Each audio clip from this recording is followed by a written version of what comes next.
Assalamualaikum warahmatullahi wabarakatuh. Waalaikumsalam warahmatullahi wabarakatuh. Selamat siang Bapak Ibu Guru yang saya hormati dan yang berbahagia. Pertama-tama marilah kita panjatkan puji syukur kehadirat Allah Subhanahu wa taala yang telah memberikan rahmat sehingga kita berkumpul di ruang kelas ini.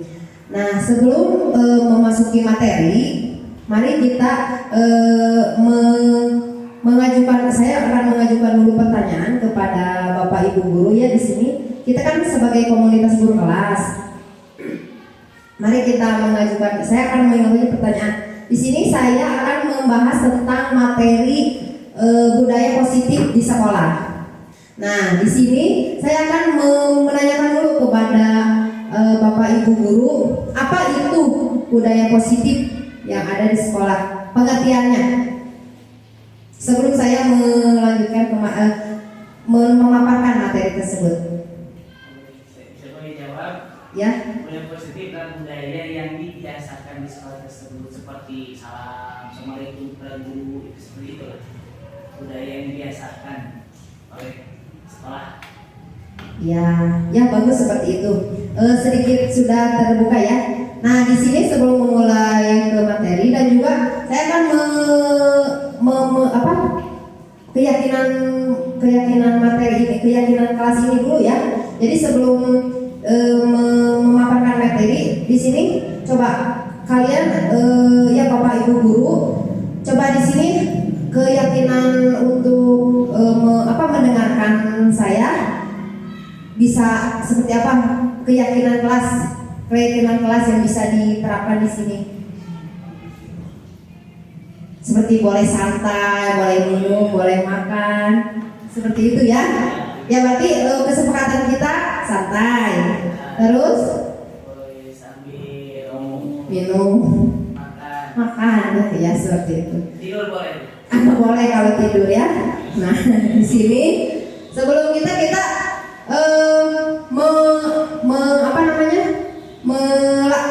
memfokuskan dulu Bapak Ibu Guru untuk menyimak materi yang saya sampaikan.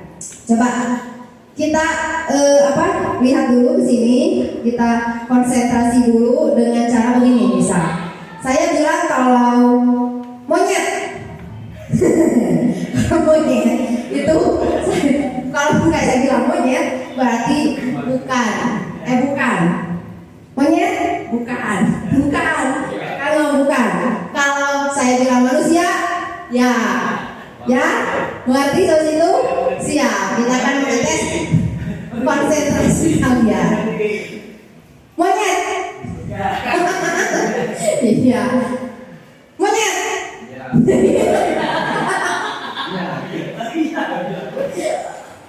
nah belum konsentrasi ya. Berarti belum konsentrasi. Ulang lagi. Kata di udah monyet.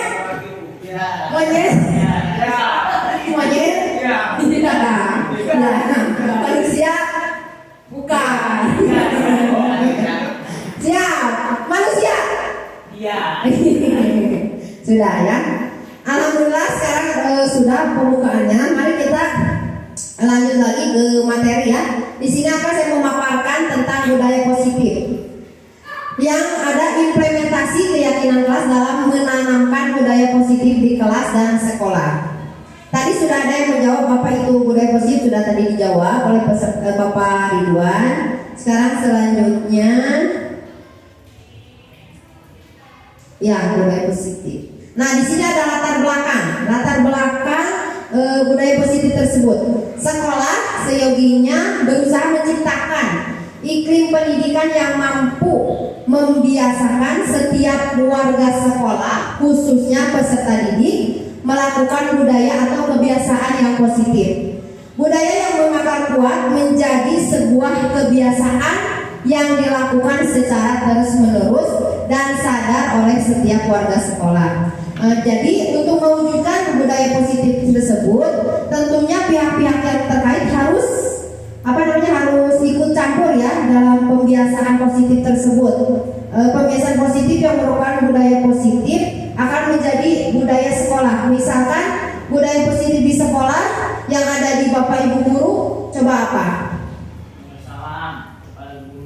Nah, ya betul. Senyum juga. Senyum kepada ibu guru, salam kepada ibu guru ya. Itu merupakan kebiasaan-kebiasaan positif di sekolah. Selanjutnya, tujuan dari budaya positif tersebut adalah menumbuhkan budaya positif dengan kesepakatan kelas yang telah disepakati bersama. Tadi kan saya pertama menyepakati ke kelas kita ya, yang tadi boleh makan atau santai kan. Kalau kita pemateri, kalau di kelas kita beda lagi, misalkan mengikuti kesepakatan. Kalau lagi belajar kita tidak boleh ngobrol, boleh ditempel pakai. Jadi di sekolah itu membuat kayak papan pengumuman gitu, dan peraturan sama keyakinan kelas beda ya. Ntar ada pembahasannya. Terus yang kedua, menumbuhkan nilai-nilai profil pelajar Pancasila terhadap peserta didik dalam kegiatan proses pembelajaran. Tahu profil pelajar Pancasila ada apa aja? Beriman dan bertakwa. Ya, betul. Dan berakhlak mulia. Ya, Bapak Ibu guru sudah betul, tapi saya ada nyanyiannya.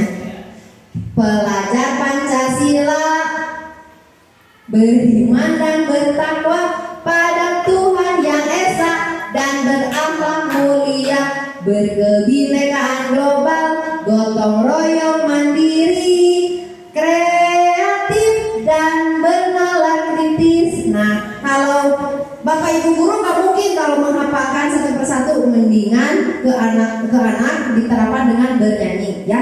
Jadi supaya hafal. Selanjutnya, tolak ukur dalam budaya positif tersebut. Yang pertama yaitu peserta didik mampu membuat kesepakatan kelas sesuai nilai-nilai profil pelajar Pancasila.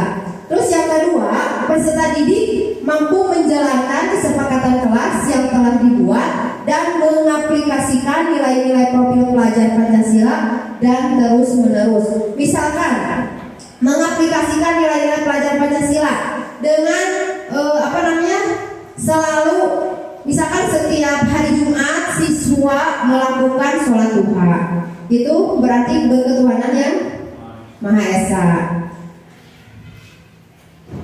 Nah, dalam budaya positif di sekolah menerapkan kita tidak mungkin bekerja sendiri.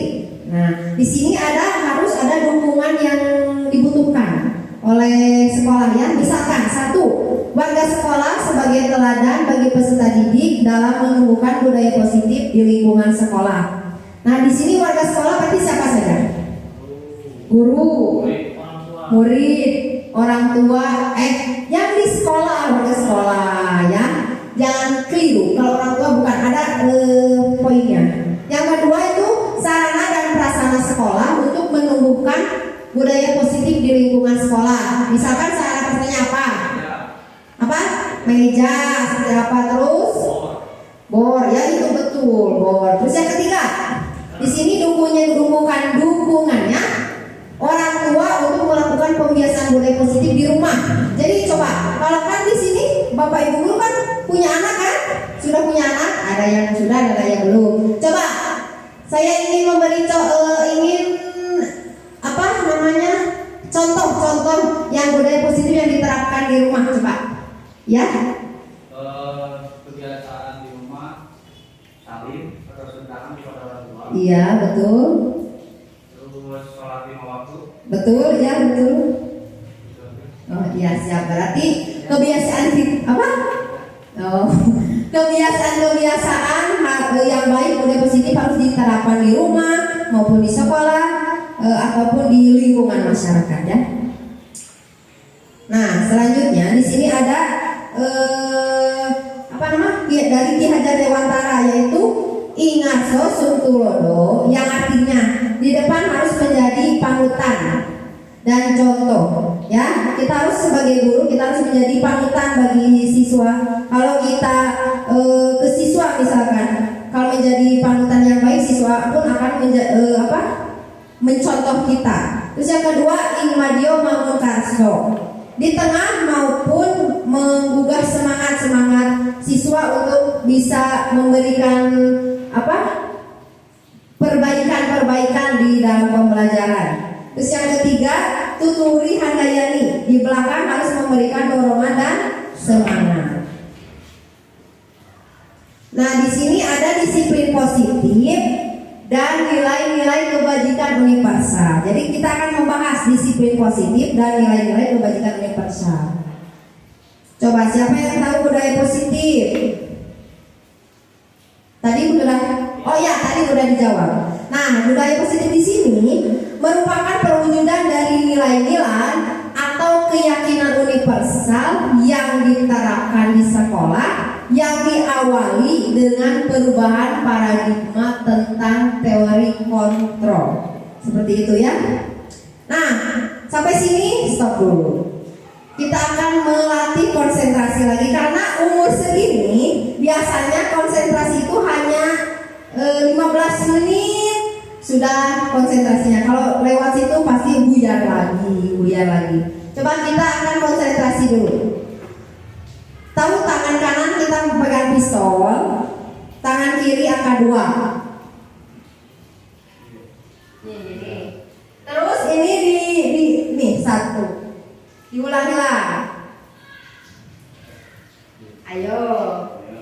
Hup. Sudah berhasil? Iya. Alhamdulillah. Sudah konsentrasi. Tepuk tangan untuk Bapak Ibu guru yang hebat. Selanjutnya mulai lagi. Teori kontrol menurut Dr. William Glasser. Di sini ada 4, yaitu ilusi guru mengontrol murid. Yang kedua, ilusi bahwa semua penguatan positif efektif dan bermanfaat. Yang ketiga, ilusi bahwa kritik dan membuat orang merasa bersalah dapat menguatkan karakter. Yang keempat, ilusi bahwa orang dewasa memiliki hak untuk memaksa. Selanjutnya, nah ini ada pertanyaan dari Stephen S. Covey tentang Principle Centered Leadership.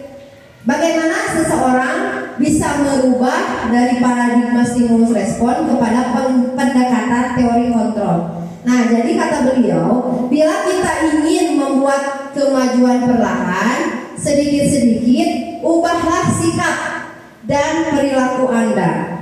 Namun bila kita ingin memperbaiki cara-cara utama kita, maka kita perlu mengubah kerangka acuan kita. Ubahlah bagaimana Anda melihat dunia, bagaimana Anda berpikir tentang manusia, ubahlah paradigma Anda, skema pemahaman dan penjelasan aspek-aspek tertentu tentang realitas.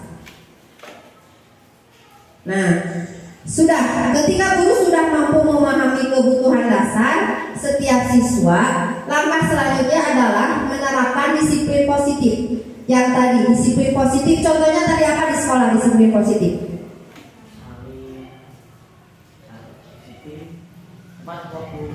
Apa? Nah, datang tepat waktu ke sekolah.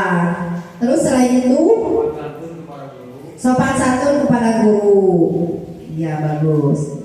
Itu termasuknya ya antara dari disiplin positif di sekolah. Disiplin positif merupakan bentuk kontrol dari belajar untuk kontrol diri, bertanggung jawab terhadap apa yang dilakukannya berdasarkan tindakan mereka pada nilai-nilai kebajikan universal agar dapat mencapai suatu tujuan mulia menurut Ki Hajar Dewantara dan Diane Gosen. Saya akan memberikan pertanyaan sampai sini. Coba siapa yang bisa menjawab? Ntar saya di belakang punya hadiah. Ada hadiahnya, ada 3 ya. Coba pertanyaannya apakah yang sudah diterapkan Bapak Ibu guru di sekolah dalam menerapkan budaya positif tersebut? Siapa yang bisa menjawab?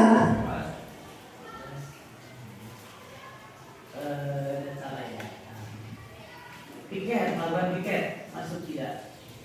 Piket pagi. Iya, itu bagus untuk membiasakan kedisiplinan piket di kelas, berarti dia sudah punya tanggung jawab berarti ya. Berarti itu punya tanggung jawab mereka untuk membersihkan kelas. Terus apa lagi? Membaca buku, membiasakan membaca buku atau literasi. Bagus untuk membacakan buku dan literasi. Kalau kita membudayakan positif dengan rekan guru bagaimana? Supaya kita tetap harmonis di sekolah, Menghargai. diskusi ya. Jadi gimana? Kalau makan-makan tentu itu harus makan-makan. Jadi makan bersama jadi bagus untuk meningkatkan ke komunikasi ya. Tadi komisi betul. Nah, di sini saya akan memberikan pertanyaan lagi. Apa pentingnya menciptakan suasana positif di sekolah kita? Apa pentingnya?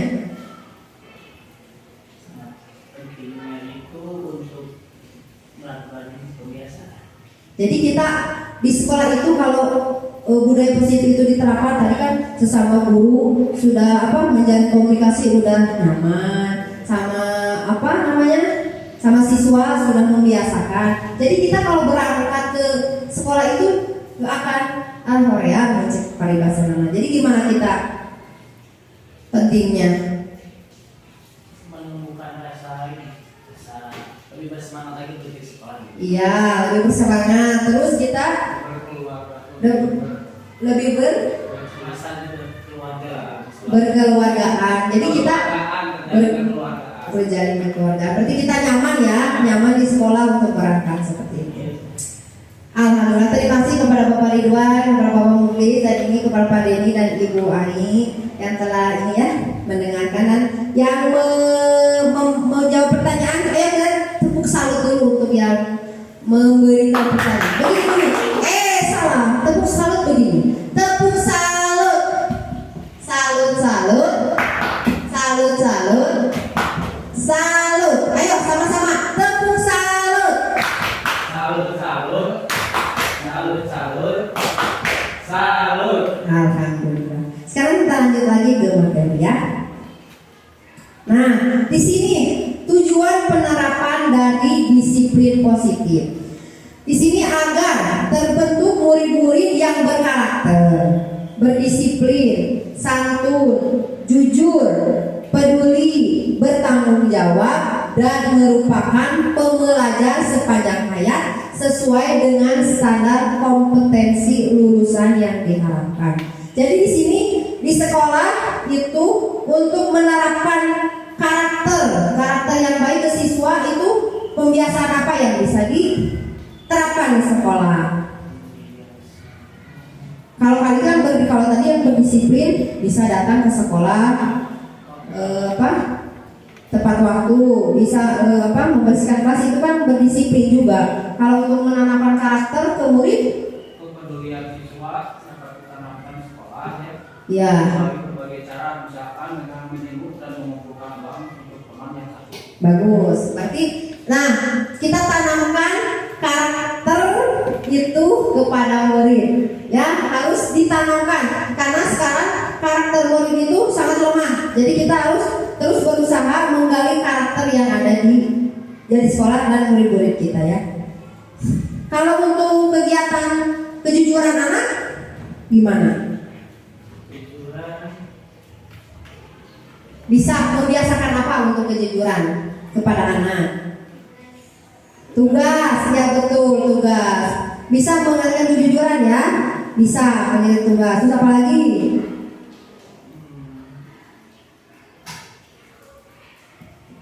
Jujur, bagus. Lanjut lagi. Nah, di sini ada teori motivasi, hukuman, dan penghargaan restitusi. Nah, sebelum itu Bapak Ibu guru pasti tahu kan hukuman? Pasti kalau guru identik dengan hukuman. Coba, siapa yang bisa menjelaskan hukuman itu seperti apa sih di kelas? Siapa yang pernah menghukum murid? Itu aja. Pasti semuanya pernah ya. Coba sini, Bapak Ukis ke depan. Coba ceritakan hukuman apa yang pernah dilakukan kepada murid. Oke, untuk hukuman ada beberapa tahapan ya. Karena yang biasa saja, misalkan disuruh push up, kalau nggak Iya. ada olahraga. Untuk di kelas, misalkan suruh ke depan dan mengangkat kaki dan menjambak telinga. Belajar itu. Iya, tapi Bapak Uki suka membentak siswa nggak? Membentak siswa kadang-kadang. Menunjuk-nunjuk gitu. Hei, sini sini gitu. Kadang-kadang. Oh, kadang-kadang ya, berarti masih Lapangan. belum ini ya. Berarti bermacam-macam hukuman yang tadi suruh push up atau berdiri di depan kelas itu namanya hukuman sambil itu ya berteriak-teriak. Terus yang kedua ada penghargaan, terus restitusi. Nah, di sini motivasi apa sih motivasi yang bisa diberikan kepada murid di sini? Artinya dorongan yang timbul pada diri seseorang secara sadar atau tidak sadar untuk melakukan suatu tindakan dengan tujuan tertentu. Nah, di sini motivasi yang bisa dilakukan kepada siswa itu kita bisa memberikan semangat ya kepada murid agar belajarnya tetap semangat. Terus kita menghias kelas juga itu memberikan motivasi mereka untuk bisa rajin ke sekolah. Selanjutnya hukuman. Nah, di sini ada pengertiannya hukuman. Tadi kan ada yang tadi disebutkan oleh Pak Ukis. Hukuman itu seperti apa? Di sini kita pengertiannya. Hukuman itu bersifat tidak terencana. Jadi tiba-tiba kalau ada siswa yang melanggar peraturan di kelas, langsung kita memarahi dia dan menunjuk-nunjuk kan? Seperti itu. Hai, sini siswa kamu jangan begitu kan? Biasanya kalau hukuman langsung nunjuk, jadi ke satu arah saja dari pihak guru yang memberikan dan murid hanya menerima suatu hukuman tanpa melalui suatu kesepakatan atau penghargaan dari pihak guru, baik sebelum atau sesudahnya, baik berupa fisik maupun psikis. Tadi berupa fisik tadi hukumannya push up. Kalau psikis kita marah-marah ya sambil melotot, jadi kan takut si siswa. Iya, bisa melotot ya, nggak apa-apa. Dengan perlakuan aja. Nah, di sini ada konsekuensi. Di sini apa bedanya hukuman dan konsekuensi? Tadi kan hukuman secara tiba-tiba, kalau konsekuensi itu sudah direncana, disepakati, dibahas dan disetujui oleh guru dan murid. Jadi misalkan ini di kelas, kan kita sudah melakukan kesepakatan kelas, tapi si murid itu melanggar.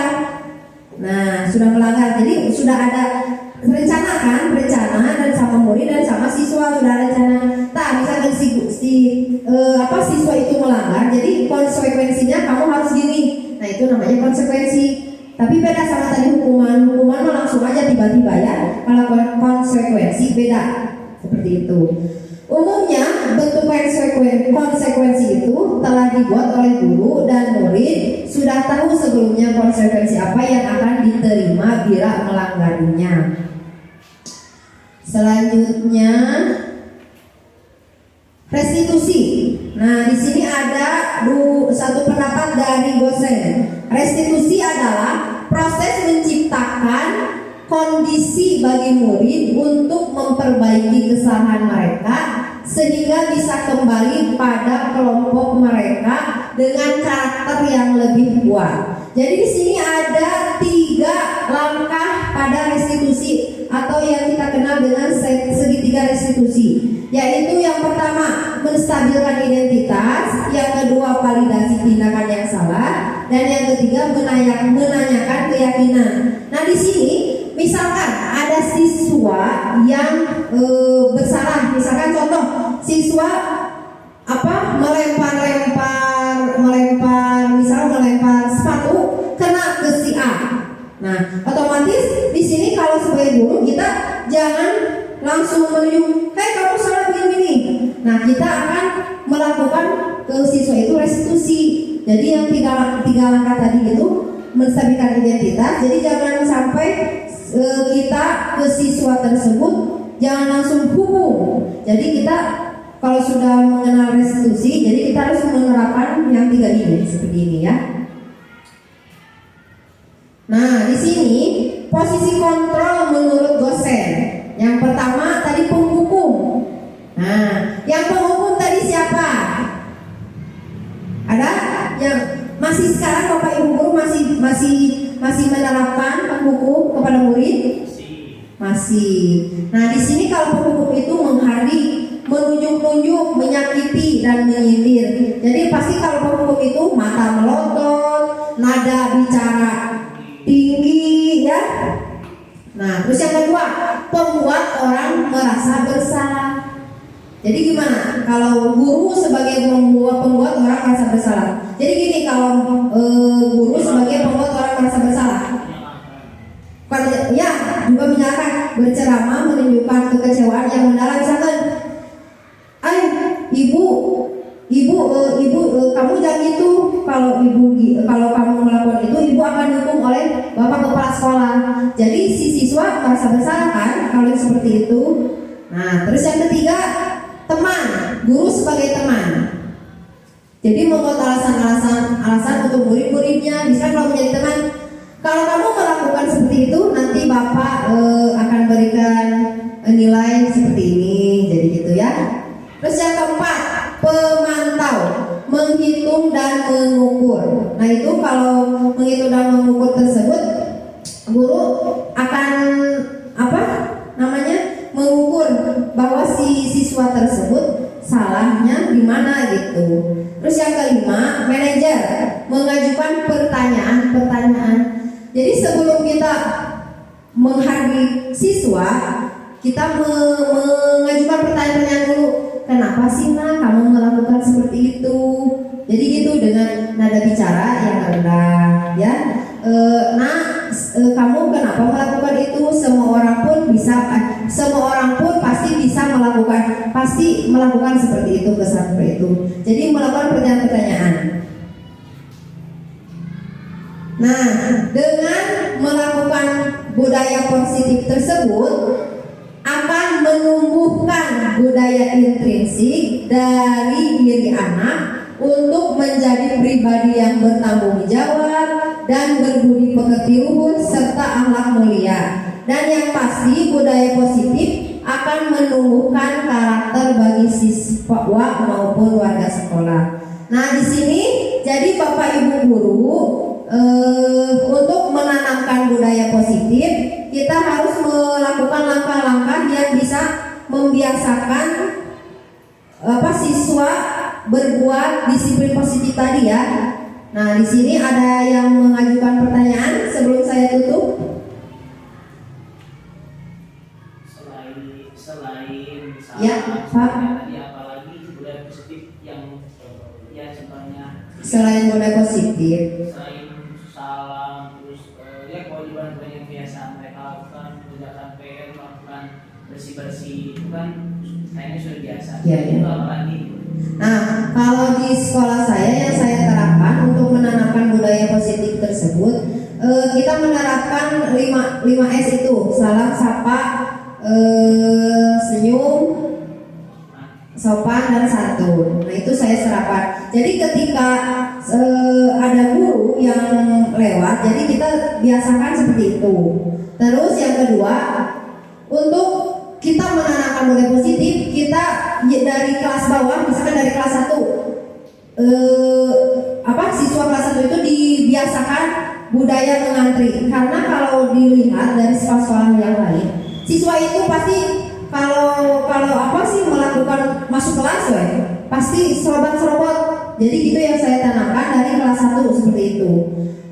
Terus untuk itu saya di sekolah saya juga saya menanamkan siswa untuk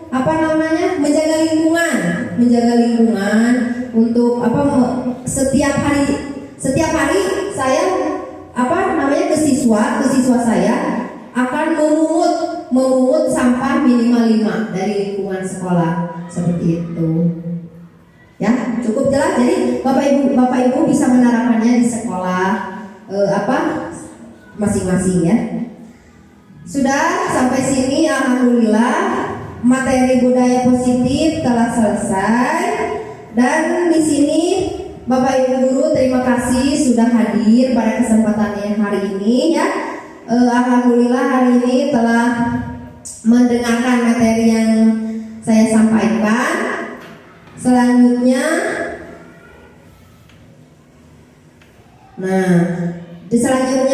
mari kita ucapkan Alhamdulillahirobbil alamin. Wassalamualaikum warahmatullahi wabarakatuh.